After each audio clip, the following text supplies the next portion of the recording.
आज जो हमने प्रेस कॉन्फ्रेंस बुलाई है वो जाट शिक्षण संस्थाओं में हो रहे घपले घोटाले व अनैतिक कामों को लेके उनके बारे में बात करने के लिए और उन चीजों को समाज के बीच ले जाने के लिए बुलाई गई है। मैं सिलसिलेवार शुरू करूंगा सारी चीजें। सबसे पहले आज तकरीबन 1 से 1.5 साल हो चुका है, 1.5 साल हो चुका है मैनेजमेंट आए हुए जाट शिक्षण संस्थाओं की। भाई काम करने तो दूर, उन्होंने एक काम सबसे पहले जो शुरू किया वो किया कि भाई अपनी मैनेजमेंट का ऑफिस बनाना शुरू कर दिया। 1 से 1.25 करोड़ का उसका टेंडर करके ऑफिस बनाने की जरूरत कहां पड़ी। पहले ही 2 ऑफिस हैं, बल्कि 3 थे। पहले ही 2 ऑफिस है, एक तो जाट कॉलेज में, एक मातूराम संस्थान में। बोर्ड भी लगा हुआ था, शायद अब हटा दिया होगा, चेयरमैन जाट एजुकेशन सोसाइटी। तो ये पैसे का दुरुपयोग है, जो समाज और संस्था का और जो छात्रों का पैसा है उस पैसे का दुरुपयोग, करोड़ों रुपए व्यर्थ लगाए जा रहे हैं, ये बन रहा है। और गलत काम और इसमें क्या है कि जहां ये बन रहा है वहां छोटूराम ऑडिटोरियम की नींव चौधरी वीरेंद्र सिंह और पूर्व में मुख्यमंत्री रहे मनोहर लाल खट्टर जी ने रखी थी। उसी ग्राउंड में, उसी जगह पे ये अपना कार्यालय बनाना शुरू कर दिया, जबकि जरूरत नहीं थी। जबकि आप शिक्षण संस्थान में क्या करोगे कि अभी खिलाड़ियों के लिए ट्रैक बनाओगे और भाई शिक्षा के लिए कोई बिल्डिंग बनाओगे, वो तो दूर गई सारी बात। ये इन्होंने अपना ऑफिस बना लिया जी। अगला जो बात है, आपने देखा होगा कि बाउंड्री वाल पे चारों तरफ धौलपुर पत्थर लगा हुआ है, जो राजस्थान से आता है, जो बेशकीमती होता है, जिसके लगाने का खर्च और पत्थर सुधा 100 रुपए स्क्वायर फीट के अनुसार माना जाता है। उस पत्थर पे रंग पुतवा दिया। उसी घिसाई सफाई करानी चाहिए थी। अगर खराब हो रहा था उसके ऊपर, जैसा टूटा फूटा था उसके ऊपर ही रंग पुतवा दिया। रंग में केमिकल होता है, उस पत्थर को खराब करेगा। ठीक है साहब, ये खामखा काम करवाया जिसकी जरूरत नहीं थी।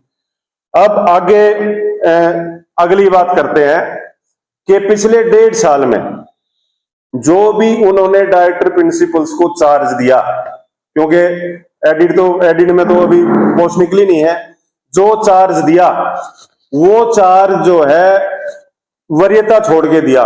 कोई मतलब जूनियर आदमी को दे दिया, उससे स्टाफ में जो है एक तरह से माहौल खराब है सारी जगह। क्योंकि जब आप एक जूनियर को आप प्रिंसिपल या डायरेक्टर का चार्ज दे दोगे, जो और सीनियर उनके साथ क्या बीतेंगे।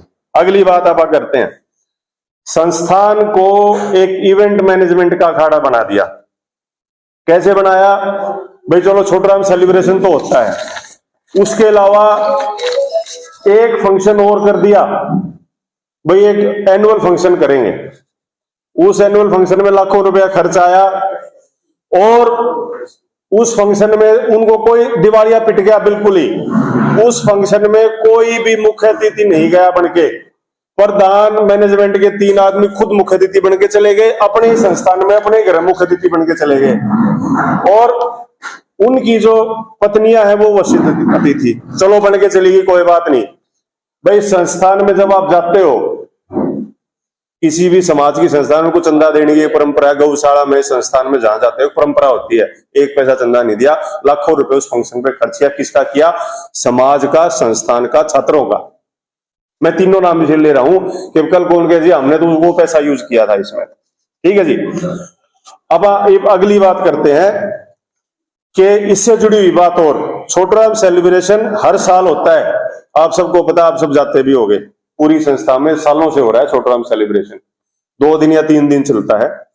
उस पे मैनेजमेंट आने से पहले तकरीबन 8 से 10 लाख का खर्च आता था उस फंक्शन पे। अब की बार 30 से 35 लाख का खर्च किया गया है उसके ऊपर। तो क्या है ये? पैसे का दुरुपयोग। किसका पैसा? समाज का, संस्था का, छात्रों का, कर्मचारियों का। और अगली बात बताता हूं मैं, कर्मचारियों से मैं कहूंगा जबरन वसूली की जाती है डोनेशन के नाम पे, कि इस काम के लिए पैसे दे दो, अब इस काम के लिए पैसे दो तनख्वाह में से। ये भी गलत है। इसे जो कर्मचारी है उनका मनोबल टूटता है। हर बार कोई ना कोई फंक्शन कराने के नाम पे आप पैसे लेने लग रहे हो। फिर आ जाते हैं हम, ये बात आ गई, वो एक चुनाव का मसला चल रहा है, आप सब मीडिया वालों को पता है उसका। कुछ मीडिया साथी गए भी थे इंटरव्यू करने। कि भाई वो इलेक्शन जो एग्जीक्यूटिव कमेटी का इलेक्शन होना 3 कॉलेज का, वो रुक गया। वो क्यों रुका भाई? आप पढ़े लिखे आदमी होते तो एक्ट में प्रावधान है कि 45 दिन का चुनावी शेड्यूल होना चाहिए। वैसे 90 दिन का है, लेकिन संस्थान ने अपना एक रेजोल्यूशन पास किया हुआ 45 दिन का। इन्होंने क्या किया है कि वार्ड 30 का एक मेंबर हमारा एक्सपायर हो गया था, उसकी जगह जो चुनाव करवाया वो 21 दिन का शेड्यूल जारी कर दिया, वो डिस्ट्रिक्ट रजिस्ट्रार ने इनवैलिड कर दिया। फिर अगली बात क्या करी कि जो ये एग्जीक्यूटिव कमेटी का जो शेड्यूल है ये 45 दिन का जारी होना था, और उसमें कुछ शर्तें थी यूनिवर्सिटी की, वो नहीं मानी। तो मैं कह रहा हूं कि ये खुद ही आप अपने सिस्टम को खराब करने लग रहे हो, आरोप दूसरों पे लगा रहे हो, ये भी गलत किया। अब अगली बात आ जाते हैं हम कि इसी वरीयता में मैं जितने कॉलेजियम के सदस्य हैं, हमारे यहां भी बैठे हैं कॉलेजियम के सदस्य हैं, सबको मैं अनुरोध करता हूं कि भाई ये आप लोगों को नौकरी का लालच दे रहा है, वो दे रहा है, भाई आपके बेटे भतीजे उसको लगा दूंगा, और आप इसके साथ क्यों घूम रहे हो? जो आदमी चुनाव नहीं करा सकता, जो चुनाव इसने खुद कराना है, वो 2-3 बार कैंसिल हो लिया, वो चुनाव नहीं करा सकता, नौकरियों में एप्लीकेशन कहां से लेके आएगा? नौकरियों का अप्रूवल कहां से लेके आएगा? ये सब एक ढकोसला बनाने की कोशिश हो रही है। और अब अगली बात कर लेते हैं कि जो ये सारी कहानी है, अभी 2 बार यहाँ, एक बार माननीय मुख्यमंत्री आए थे पिछले साल और माननीय शिक्षा मंत्री आए थे, उनके सामने इन्होंने कोई डिमांड नहीं रखी। एक डिमांड रखी जी हमें नौकरी लगानी है। अरे भाई नौकरी लगानी है तो नौकरी तो सरकार 95% एडिड नौकरियों की जो है तनख्वाह देती है, 95% तनख्वाह सरकार देती है। तो मैं आपके माध्यम से भी हम एक लेटर भी लिखेंगे मुख्यमंत्री से, हम अगले 10 से 12 दिनों में मिलेंगे कि भाई आप जो है आप सिलेक्शन खुद करके भेजो। यहाँ तो परिवारवाद चल रहा है। पहले प्रधानमंत्री अपने चाचे भतीजे भाई ये लगाए, वो अपने पोतों लगाने लगा। पहले भी मैंने नाम बताया था, अब भी एक नए 2-3 जगह अपने पोते लगा दिए, अपने रिश्तेदार लगा दिए। तो इससे बाहर नहीं निकल रहा है, ये परिवारवाद पूरा फैला रखा है, उसके बारे में कोई बात नहीं करेगा। अब अगली बात आप करते हैं कि सरकार से अनुरोध है कि भाई इनका सिलेक्शन आप करें, तो सिलेक्शन करके भेजे संस्था में, इनको कोई पावर ना दे, क्योंकि अगर ये सिलेक्शन करेंगे तो अपने रिश्तेदारों का सिलेक्शन करेंगे। और स्पेशली माननीय शिक्षा मंत्री को कहता हूं कि इससे पहले भी रोहतक में उनके साथ एक बात हुई है, वो बताने की नहीं है, इससे बुरी बात ये संस्थान का मैनेजमेंट करेगी उनके साथ अगर वो नौकरियां लगाएंगे तो। ये मैं आपको बता देता हूं मीडिया के माध्यम से। अब एक आवाज और उठाई हमने, पीछे आवाज उठाई थी कि भाई यहां आप नई एप्लीकेशन लेके आओ। तो महानुभावों ने महिपाल डांडा जी के सामने एक तो नौकरियों की डिमांड करी, जो दूसरी डिमांड करी वो ये डिमांड करी कि भाई एएनएम जीएनएम की एफिलिएशन हमने वो फाइल लगा दी है और वो लगा दी है। मैं चाहता हूं कि उसकी फाइल जो लगाई है वो कागज दे दो, आप मारो कहां लगाई है। मैं आपको जानकारी दे दूं और उनको भी जानकारी दे दूं मीडिया के माध्यम से कि सरकार ऑनलाइन एप्लीकेशन मांगती है नई एफिलिएशन के लिए।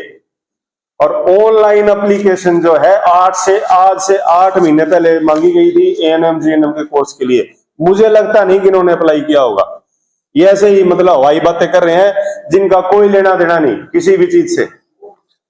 अब अगली बात यह है कि जो प्रधान है, जो मैनेजमेंट है हमारी, भाई वो कांग्रेस की मदद से प्रधान बने, ये सबको पता है, नहीं पता तो मैं बता दूं।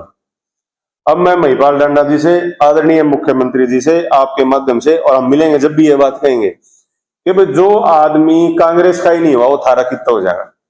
तो आप इसके धोखे में ना रहें। सरकार इन सारी कारगुजारियों को लेके एक एसआईटी से जांच कराए या विजिलेंस से जांच कराए या एंटी करप्शन ब्यूरो से जांच कराए। जो बातें हो रही है सारी, जो मैं बता रहा हूं आगे ही बताऊंगा अभी मैं। तो इससे अगला पॉइंट और है, पिछले 1.5 साल की मैनेजमेंट होगी और हमारा 114 साल पुराना जाट स्कूल है जो सबसे पहले स्कूल बना था, उसको लेके आज तक कोई ऐसी पॉजिटिव काम नहीं किया है कि उसमें बच्चे बने। 100 के करीब वहां बच्चे हैं और 75 के करीब छोटराम पब्लिक स्कूल में बच्चे हैं। और जाट स्कूल की तो 15-16 महीने की तनख्वाह भी नहीं दे ली।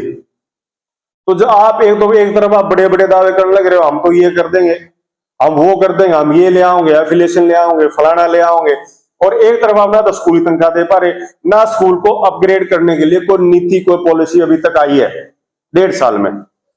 और अब अगली बात बता दूं कि कल एक मीडिया के साथी के साथ प्रधान जी एक इंटरव्यू दे दूंगे तो हम 21 कोर्स लिया है संस्था में। मैं टिप्स में बता देता हूं आपको भाई, LLM में सीट डबल हुई है, वो पहले ही आनंद देसवाल डायरेक्टर होते थे प्रशासक के टाइम पे जब उन्होंने अप्लाई किया था, और वो अब आई हैं।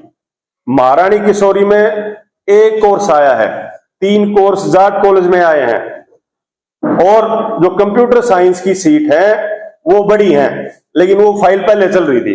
तो मैं पूछता हूं कि आपने किया क्या?